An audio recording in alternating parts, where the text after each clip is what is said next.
Hola, saludos hermanos, les mando un abrazo fuerte. Mi nombre es Mario Mendoza y continuamos con nuestro estudio de la carta a los Hebreos. El día de hoy vamos a estudiar el capítulo 13 del versículo 1 al 6. Vamos a recapitular un poco de lo que hemos visto anteriormente en los 12 capítulos anteriores. Primero, pues la carta de Hebreos no se sabe o su autor es desconocido. Muchos argumentaban que podría ser Pablo, otros Apolo u otros Pedro, pero la realidad es que cuando leemos los estilos y los modelos y las referencias, nos damos cuenta que no son ellos. Lo que se sabe es que fue escrita a judíos sufrientes y perseguidos fuera de Israel. Orígenes, uno de los padres de la iglesia, dijo sobre el autor de esta carta: nadie sabe.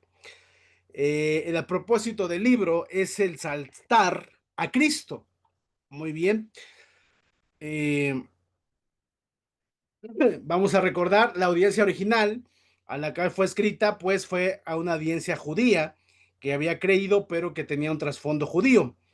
No se hace referencia en ella sobre los gentiles y se da por sentado el conocimiento del Antiguo Testamento por parte de la audiencia. Por eso sabemos que fue para judíos, cristianos judíos o conversos. La carta debió escribirse después de la ascensión de Cristo y antes de la destrucción de Jerusalén, en que la destrucción fue en el año 70. Entonces, un aproximado puede ser el año 65 después de Cristo.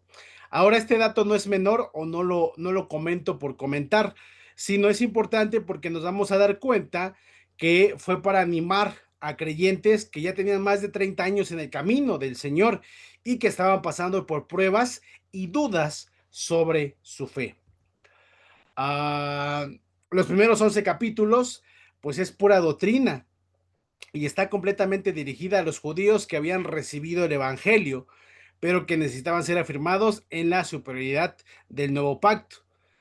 El capítulo 12, pues, son exhortaciones para los cristianos en general. Y este capítulo, el capítulo 13, son exhortaciones específicas y prácticas para los cristianos. Esto se ajusta al patrón del Nuevo Testamento, que es doctrina y luego deber, posición y después práctica. Muy bien, entonces, recapitulando un poco lo que hemos visto anteriormente, vamos a, a comenzar con nuestro estudio de Hebreos 13. Ah, los cristianos de los primeros siglos fueron una reprensión a las sociedades paganas e inmorales en medio de las cuales vivieron, y esas sociedades solían buscar la manera de condenarlos, pero mientras más los examinaban, más cuidaban o estaban al pendiente de la vida de los creyentes, era más obvio que los cristianos vivían a la altura de la norma moral de lo que practicaban, de su doctrina. Bien escribía el apóstol Pedro en 1 de Pedro 2:15, porque esta es la voluntad de Dios, que haciendo el bien hagáis callar la ignorancia de los hombres insensatos. Y por ejemplo, en Tito 1, del 7 al 8, Pablo escribió: presentándote tú en todo como ejemplo de buenas obras, en las enseñanzas mostrando integridad, seriedad, palabra sana e irreprochable, de modo que el adversario se avergüence y no tenga nada malo que decir de vosotros. Es decir, los cristianos en los tiempos de la iglesia del primer siglo, pues su vida era un ejemplo, era acorde a lo que ellos predicaban, el Evangelio de Jesucristo. Por ejemplo, un ateo, Bertrand Russell, un filósofo ateo del siglo XX, escribió: ¿por qué no soy cristiano? Y en ese ensayo que escribió argumentaba lo siguiente. Eh, Él decía, aquí los cristianos que él conocía era gente menos ejemplar e incongruente con sus vidas y creencias. Hay muchos puntos buenos de Cristo y concuerdo con ellos, muchos más que los cristianos profesantes. No sé si puedo recorrer todo el camino con él, pero podría ir con él más lejos que la mayoría de los cristianos profesantes. Mahatma Gandhi dijo: me gusta Cristo, pero no sus seguidores. Y es así como nuestras vidas podemos ir con nuestras vidas, podemos ir desacreditando al cristianismo. En la iglesia del primer siglo, su ejemplo de vida era muy retante para una sociedad inmoral y pagana. La norma era alta. Y bueno, esa es la norma que debiera existir hoy en el siglo XXI. Sin embargo, pues no es así. Y esto ha hecho que, como dice Romanos 2:24, el nombre de Dios es blasfemado entre los gentiles por causa de vosotros. Muchas veces en nuestro andar cristiano podemos ser incongruentes con nuestra vida y podemos vivir en contra de lo que predicamos. Por ejemplo, Alexander McLaren dijo: el mundo toma una noción de Dios en su mayor parte de quienes dicen pertenecer a la familia de Dios. Nos leen mucho más de lo que leen la Biblia. Nos ven. De Jesús apenas oyen. Nuestro Señor ordenó a sus seguidores: así alumbre vuestra luz delante de los hombres para que vean vuestras buenas obras y glorifican a vuestro Padre que está en los cielos. Mateo 5:16. Muchas veces el ejemplo que nosotros damos o la integridad y congruencia con la cual vivimos es con lo que la gente se va a quedar, lo que observa, lo que ve. Y para esto vamos a estudiar el capítulo 13 de Hebreos. Va a ser el capítulo 13 del versículo 1 al 6. Muy bien, mis hermanos. El título de la clase es El comportamiento cristiano. El comportamiento cristiano. Perdón, ando un poco agripado, pero el título de la clase, ya después de esta introducción, de este preámbulo, es el comportamiento cristiano. Y en este capítulo, o estos versículos que vamos a ver de este capítulo, nos vamos a enfocar en aspectos éticos esenciales en la vida cristiana. La ética cristiana ayuda a hacer una presentación correcta del evangelio verdadero al mundo y alienta a otros a creer en Cristo, y esto trae gloria a Dios. Nuestro título es el comportamiento cristiano. Nuestro bosquejo es el siguiente. Primero va a ser, lo dividí en dos partes, del versículo 1 al 3, del 13 del 1 al 3, que va a ser en relación con otros, que abarca el capítulo 13, versículo 1 al 3. Después, el amor fraternal, que es el versículo 1. El versículo 2 es la hospitalidad y el versículo 3 o C es la compasión. Después, nuestra segunda parte del bosquejo, o número 2, es en relación con nosotros mismos. La primera parte del bosquejo es en relación con otros, y la segunda parte es en relación con nosotros mismos, que abarca del capítulo 13, versículo 4 al 6, y, por ejemplo, del 13 al versículo 4 es pureza en el matrimonio, versículo 5, contentamiento, y versículo 6, confianza. Entonces, este es nuestro bosquejo, partido en dos, con subtítulos o subpuntos. El primero es en relación con otros y el segundo es en relación con nosotros mismos. Muy bien, después de este preámbulo, después de mostrar el bosquejo y un poco de introducción, vamos a comenzar de lleno con la clase. Versículo 1 dice: amor constante, permanezca el amor fraternal. Versículo 1. La primera exhortación hace eco a una de las exhortaciones más constantes del Nuevo Testamento, la misma que se remonta a la enseñanza de Jesucristo y a sus discípulos. Por ejemplo, en Juan 33, de 34 a 35, leemos el nuevo mandamiento, que era amarnos unos a otros, y que este amor iba a producir que otra gente conociera e identificara a los discípulos de Cristo. La norma normal, por así decirlo, del cristiano debe ser amor. El amor fraternal es una palabra del griego que significa Filadelfia, que puede traducirse como un amor fraterno. Tiene dos raíces: fileo, que es amor tierno, y adelfos, que es un amor, es hermano o pariente cercano, es decir, un amor desde el vientre, desde algo tan cercano como el vientre de una madre, cuando tiene a su hijo. Ese amor, ese calor, esa ternura, y ese amor entre hermanos con esa ternura es lo que debe de caracterizarnos a los discípulos de Cristo. El amor de otros cristianos es vital para nuestra vida espiritual. En primera de Pedro 1, del 22 al 23, leemos: habiendo purificado vuestras almas por la obediencia a la verdad, mediante el Espíritu, para el amor fraternal no fingido, Amaos unos a otros entrañablemente de corazón puro, siendo renacidos no de simiente corruptible, sino de incorruptible, por la palabra de Dios que vive y permanece para siempre. Uno de los resultados de obedecer la verdad de Dios, la palabra de Dios, es el amor creciente entre los creyentes. El principio del amor fraternal es sencillo. Pablo lo explica. Amaos los unos a los otros con amor fraternal en cuanto a la honra, prefiriéndose los unos a los otros. Romanos 12:10. El fraterno es cuidar de los otros hermanos, de los otros cristianos, igual o más de lo que cuidarías de ti mismo o de nosotros mismos.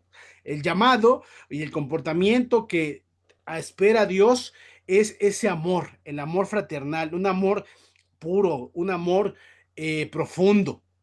¿Por qué es importante el amor fraternal? Hay tres razones principales. Por ejemplo, primero, revela al mundo que pertenecemos a Cristo. Como Jesús dijo, la gente conocerá que sois mis discípulos. Punto número dos, revela nuestra verdadera identidad. Primera de Juan 3:14, si en verdad somos de Él.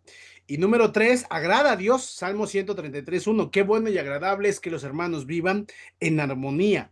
Esta es la meta y esta es más que la meta, esto debiera ser el estilo de vida de los creyentes, el comportamiento de los creyentes, amarnos entre nosotros, un amor fraternal, un amor sincero, un amor real. Después está, por ejemplo, amor a los extraños en el punto 2, y esto es el versículo 2 del capítulo 13, que dice, no os olvidéis de la hospitalidad, porque por ella algunos, sin saberlo, hospedaron ángeles. Ya vimos en el versículo 1 que es el amor entre nosotros, pero también es, punto número 2 o versículo 2, amar a los extraños. Está dirigido el versículo 1 a los hermanos y aquí no necesariamente a los hermanos. Hay que ser hospitalarios con los hermanos, pero también con los extraños. Pero nuestra responsabilidad no se limita ahí. Así que según tengamos oportunidad, hagamos bien a todos y mayormente a los de la familia de la fe, dice Gálatas 6:10. Sin embargo, no es limitativo. Hay que ser hospitalarios con toda la gente, sea o no creyente. El llamado es también ayudar a desconocidos. Aquí hay un riesgo porque podemos caer en el pensamiento de se va a aprovechar de mí y esto lo podemos usar como una excusa para no ayudar a alguien en necesidad. Y es muy común que pase, que suceda, hermano, que hay veces no queremos ayudar o ser hospitalarios con gente desconocida o incluso de la cual no podemos obtener beneficio porque pensamos, y es algo que se da también, tampoco esa justificación podría ser hasta cierto punto, o esa actitud puede ser justificable, de que hay gente que se aprovecha. Sin embargo, nuestro llamado está a amar y no ver eso. Por ejemplo, la hospitalidad es una norma bíblica para los supervisores y obispos. Lo podemos ver en 1 Timoteo 3:2 y Tito 1:8. Es decir, era un requisito, ay, perdón, que se necesitaba para ser obispo. También mostrar espiritualidad es la obra de una mujer espiritual. 1 Timoteo 5:10. Es decir, no solamente los varones, es decir, el llamado es para hombres y mujeres, ser hospitalarios. En pocas palabras, la hospitalidad debe ser una característica básica en el creyente fiel. La hospitalidad es una característica importante en la cultura hebrea.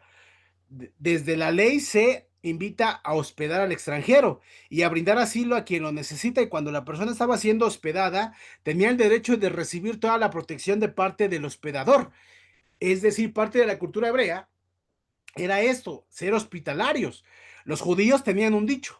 Hay 6 cosas como fruto como el hombre de este mundo y por las que su estado se eleva en el mundo venidero. Y la lista empieza por ofrecer hospitalidad al forastero y visitar al enfermo. Willard Barclay en su comentario menciona que las posadas eran muy sucias, inseguras y de mala fama. Por eso hospedar al extraño o al hermano era un acto de amor. Desde la cultura hebrea, se tenía este concepto de ser hospitalarios. La situación era mesones o posadas inseguras, insalubres, y el ser hospitalario era la muestra de afecto, de amor.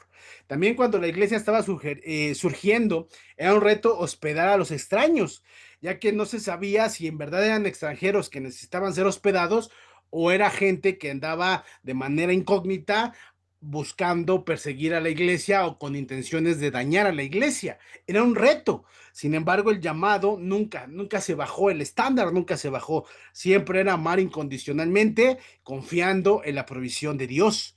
Algunos sin saberlo hospedan ángeles, dice el versículo.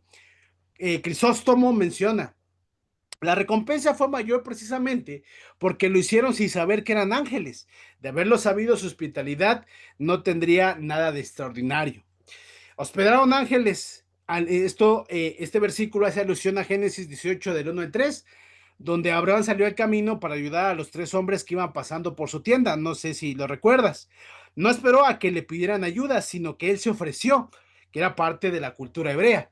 Era una oportunidad más que un deber. De hecho, consideró que el mayor servicio era para sí mismo, diciendo, Señor, si ahora he hallado gracia en tus ojos, te ruego que no pases de tu siervo. En el versículo 18, en el versículo 3 del capítulo 18 lo leemos.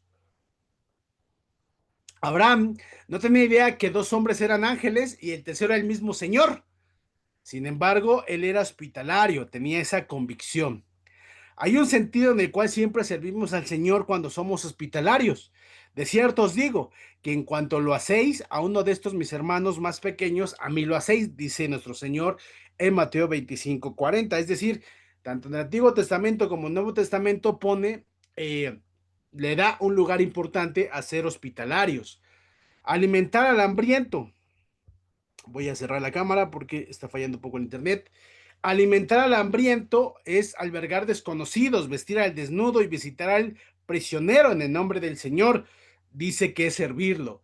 Es decir, nuevamente encontramos que en el Antiguo Testamento y el Nuevo Testamento es importante ser hospitalarios. Darle la espalda a quienes necesitan tales cosas es darle la espalda al mismo Señor, y lo leemos en Mateo 25:45. Entonces, el llamado bíblico, el comportamiento cristiano, sí nos llama a ser hospitalarios. Posteriormente, en el versículo 3, vamos a ver lo que es compasión. Acordaos de los presos como si estuvierais presos con ellos, y de los maltratados como que también vosotros mismos estáis en el cuerpo. Los creyentes deberían ser capaces de identificarse con el sufrimiento de otros, porque ellos también padecían dolor físico en el cuerpo y otras penalidades. Había martirio, había persecución, y había muchos hermanos que habían sido presos por la causa de nuestro Señor en los tiempos que fue escrito Hebreos. Entonces, por eso pone este ejemplo.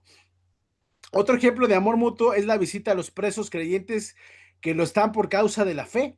Esto es indicación de los destinatarios de esta carta, ya que estaban sufriendo persecución y oposición. Es importante esto, mis hermanos, poderlo ver y entender. Asistir a los que son maltratados por la misma razón es una expresión de amor fraternal. En la iglesia primitiva era común que metieran a los cristianos a la cárcel por la fe en Cristo. Entonces, era algo que se debía buscar, hacer y amar y proveer y cuidar a los hermanos que estaban presos. Tertuliano escribió en su apología, si resulta que hay algunos en las minas o desterrados en las islas o encerrados en la cárcel, solo por su fidelidad a la causa de la Iglesia de Dios, se convierten en los protegidos de su confesión. Es decir, estos hermanos no iban a la cárcel por delinquir, sino por predicar su fe. Orígenes dijo, cuando Orígenes, o de él se dijo, cuando era joven, Orígenes no solo estaba al lado de los santos mártires en la cárcel y hasta que los condenaban, sino cuando los llevaban a la muerte los acompañaba sin temor al peligro. Es decir, la iglesia era perseguida, no eran delincuentes, o mejor, eran tratados como delincuentes, realmente sus acciones no eran ilícitas, simplemente predicaban el evangelio, la buena nueva, y por esto habían sido encarcelados, martirizados, presos. Entonces los hermanos decían, no lo niegues y ve y cuídalos. Y muchos de ellos convirtieron este versículo en una enseñanza. Esto reflejaba la luz de la iglesia. Los cristianos se hicieron notar tanto por su ayuda a los presos que al principio del siglo IV, al principio del siglo IV, el emperador Licinio publicó una ley según la cual nadie podía mostrar amabilidad a los condenados a prisión, llevándoles comida, no tener compasión de los que estaban muriéndose de hambre en la cárcel. Y se añadió que a los que fueran descubiertos tendrían la misma condena. Los cristianos tenían una moralidad superior, o mejor dicho, su ética de vida era congruente a lo que predicaban. Eran hombres y mujeres congruentes. Era su ejemplo vivo y ayudaban mucho a los hermanos, nunca los dejaba. Tan es así que alguien pagano veía eso y se molestaba porque siempre veía mucha congruencia en ellos. Primera de Corintios 10:26 dice, si uno de los miembros sufre, los demás comparten su sufrimiento.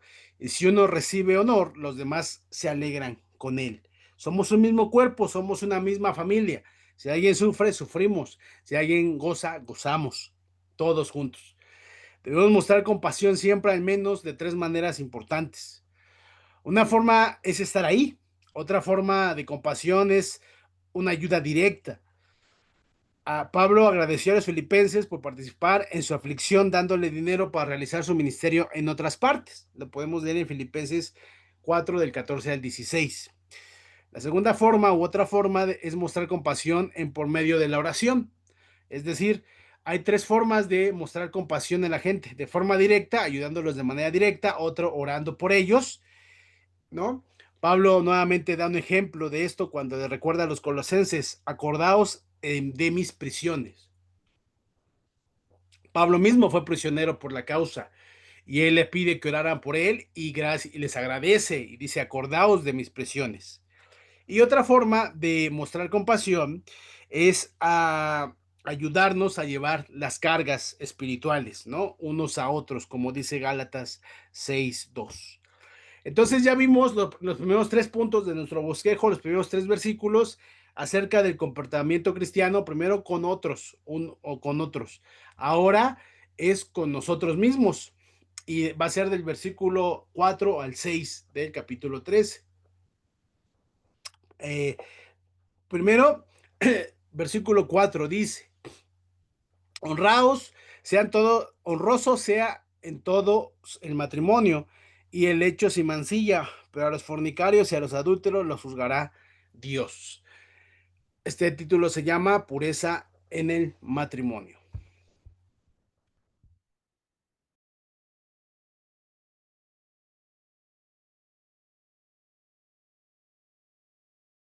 Pureza en el matrimonio. Este versículo enfatiza la importancia de la santidad y la pureza en el matrimonio y advierte sobre las consecuencias del adulterio y la fornicación. Honroso, que quiere decir que Dios honra en gran manera el matrimonio porque Él mismo lo instituyó en la creación. Y lo leemos en Génesis 2:24.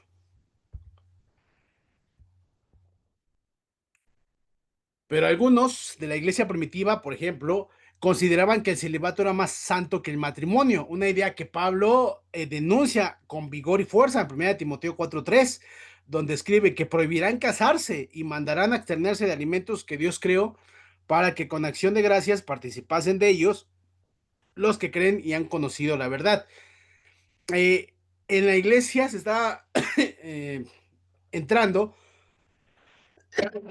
estaba entrando una enseñanza falsa, que esta enseñanza era que se estaba prohibiendo el matrimonio y la ingesta de ciertos alimentos. Y enfatiza que Dios creó los alimentos para que sean disfrutados con gratitud. El matrimonio simple ha sido respetado universalmente, aunque unos ascetas lo despreciaban. Esta idea que se estaba metiendo en la iglesia era que era mejor no casarte, sino que era mejor vivir en celibato, como que era más honroso.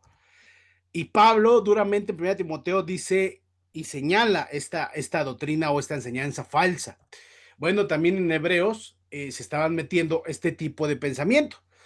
Había, por ejemplo, Orígenes, que fue un erudito de la iglesia primitiva, llegó al extremo de castrarse para poder enseñar el evangelio a los jóvenes. Imagínate. Evidentemente, el autor de Hebreos insiste frente a los ascetas que hay que honrar y no despreciar el matrimonio. Muchos de la comunidad de los hebreos estaban pensando y estaban adquiriendo esta ideología que era en contra del evangelio y de lo que enseña desde la creación la Biblia acerca del matrimonio. En el centro del concepto hebreo del matrimonio se encuentra la noción de un pacto, en el cual es un convenio legal con ramificaciones espirituales y emocionales, Proverbios 2:17. Muchos hebreos estaban teniendo este pensamiento y se estaba teniendo el pensamiento que el celibato era mejor. Incluso Orígenes, un erudito más adelante, se llega a castrar para poder enseñar, supuestamente para enseñar de manera más pura. Esto fue incorrecto y se hace hincapié en la importancia del matrimonio. Dios sirve como testigo ante el pacto matrimonial, bendice la fidelidad en él mismo y aborrece la traición. Malaquías 2:14-16 nos lo recuerda. Y la participación tan cercana del Señor convierte este compromiso legal en una unión espiritual. Así que ya no son dos, sino uno solo, Mateo 19:6. Entonces era importante combatir esta enseñanza y no darle su lugar, no dignificar porque siempre ha sido digno, sino darle nuevamente lugar al matrimonio y la pureza sexual que debe de haber en él. El propósito del matrimonio, según la Biblia, es encontrar un verdadero compañerismo. Génesis 2:18. Proverbios 18:22 nos instruyen en eso. Producir una buena descendencia y cumplir el llamado de Dios para la vida de los individuos. El lecho sin mancilla, pero a los fornicarios y adúlteros los juzgará Dios. Dios se toma muy en serio la pureza sexual. Los hombres y mujeres pueden juzgar que el sexo libre e ilícito está bien, pero desde la perspectiva social. Sin embargo, ante los ojos de Dios no es así. Pablo dice, nadie se engañe con palabras vanas, porque por estas cosas viene la ira de Dios sobre los hijos de la desobediencia. Efesios 5:6. También el apóstol nos dice que huyamos de la inmoralidad sexual, 1 6:18. Dice, huye, nunca dice, afrontenla, peleen, huye. El mismo Salomón, el sabio de Salomón, el fuerte de Sansón y el gran guerrero como David cayeron en la inmoralidad sexual. Y Pablo nos advierte, huyan, nunca nos dice que hagamos frente. Es una batalla que el ser humano, si no huye, la va a terminar perdiendo. Aquí la inmoralidad, ¿no? La inmoralidad sexual es de pornoi, que significa fornicación. Proviene del mismo término básico griego de fornicarios, pornos. El mismo pecado sexual participa en los dos pasajes. Es decir, el pecado sexual no es solamente contra Dios y otras personas, sino contra nosotros mismos. Algunos de los resultados obvios de esta conducta en la sociedad, pues son los embarazos no deseados, las violaciones, los nacimientos ilegítimos, enfermedades de transmisión sexual, que actualmente en México, año 2025, pues se está viviendo como una pandemia, por así decirlo, de infecciones de VIH, de SIDA. Se dice que 18 personas se están infectando al día. Entonces, es algo que es producto de toda esta inmoralidad. Al inicio de la iglesia primitiva y su extensión, los cristianos trajeron al mundo un ideal nuevo de pureza. Hasta los paganos lo reconocían. Galeno escribió, también hay un número de individuos que en el control y dominio de sí mismos y en su seria búsqueda de la virtud han alcanzado un nivel no inferior a los filósofos. Recordemos que para los griegos y la cultura helénica un filósofo era alguien sabio, era alguien digno de respeto. Y mira cómo Galeno los pone y dice han alcanzado un nivel no inferior a los filósofos. Es decir, para ellos, aunque no creían en los cristianos o no les caían bien los cristianos, era gente digna, era gente moral, era gente que vivía lo que enseñaba y predicaba. Después en el versículo 5 vamos a ver el contentamiento. Sean vuestras costumbres sin avaricia, contentos con lo que tenéis ahora, porque él dijo, no te desampararé ni te dejaré. Este versículo enfatiza la importancia de vivir sin avaricia y estar contentos con lo que se tiene, y recuerda la promesa de Dios de no desamparar a sus hijos. Avaricia es desear las riquezas materiales y dice que es la raíz de todos los males. Por ello algunos se han extraviado de la fe, lo leemos en 1 Timoteo 6:10 y 1 Timoteo 3:3. Lo que se condenan no son las posesiones, y es importante, sino el dinero, el amor, que aquí es a donde nace la avaricia. Muchos hebreos que 30 años antes habían dejado todo, sus bienes materiales, sus cosas por seguir el nuevo camino, estaban luchando con la tentación de regresar a ese camino. Por eso el cristiano debe estar libre del amor al dinero, ya que su riqueza es Dios, es el Señor. Y los creyentes debemos tener contentamiento gracias a esta promesa. Entonces, los hebreos estaban luchando con esta. Era una gente, como les mencioné, el año en que se escribió, tenían 33 años en la fe, en el camino, y estaban luchando con regresar a esa vida material que habían dejado eh, antes de conocer el camino. Estaban anhelando volver a esas riquezas de antes. Y la confianza, número 6, versículo número 6. De manera que podemos decir confiadamente, el Señor es mi ayudador, no temeré lo que me pueda hacer el hombre. Este versículo expresa la confianza y la seguridad que viene de saber que Dios es nuestro ayudador y que no debemos temer a los hombres ni sus amenazas. Aquí se citan dos pasajes del Antiguo Testamento, Josué 1:5 y Salmo 118:6. No te desampararé, nadie te podrá hacer frente en todos los días de tu vida, como estuve con Moisés, estaré contigo. No te dejaré ni te desampararé. Josué 1:5. Y el Salmo 118:6, cuando dice, ¿qué me puede hacer el hombre? Jehová está conmigo, no temeré a lo que me pueda hacer el hombre. Hebreos nos invita a confiar en Dios. Ahora, eso fue para la iglesia de hace 2000 años. Una audiencia que estaba pasando persecución, que estaba pasando momentos de duda, momentos de angustia. El autor les recuerda cómo es vivir y cómo debe de comportarse un creyente, un cristiano. Hoy, en la actualidad, esa enseñanza, ¿cómo la podemos poner en práctica? Es lo mismo. La expectativa no ha bajado. La carta está destinada y su enseñanza es muy vigente en nuestros días. A pesar de que se escribió hace 2000 años, es vigente. El llamado y el comportamiento del cristiano debe ser el mismo. El llamado fraternalmente, amarnos unos a otros, ser hospitalarios con hermanos de la fe y con no creyentes, y ayudar al prójimo debe ser una característica del creyente fiel. Ser amoroso y ser cristiano debiera ser pleonasmo. Después, también la misma enseñanza, el respeto al matrimonio, el contentamiento de las riquezas que tenemos y la confianza a Dios deben ser la misma. Lo que escribió el autor de Hebreos hace 2000 años tiene vigencia en la actualidad.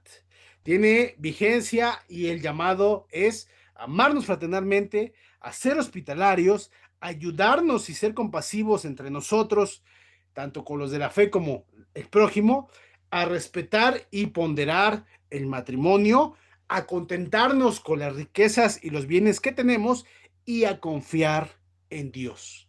Esta es nuestra clase. Esto fue parte del capítulo de Hebreos 13, del versículo 1 al 6. Muy bien, pues damos por terminada esta sesión del día de hoy.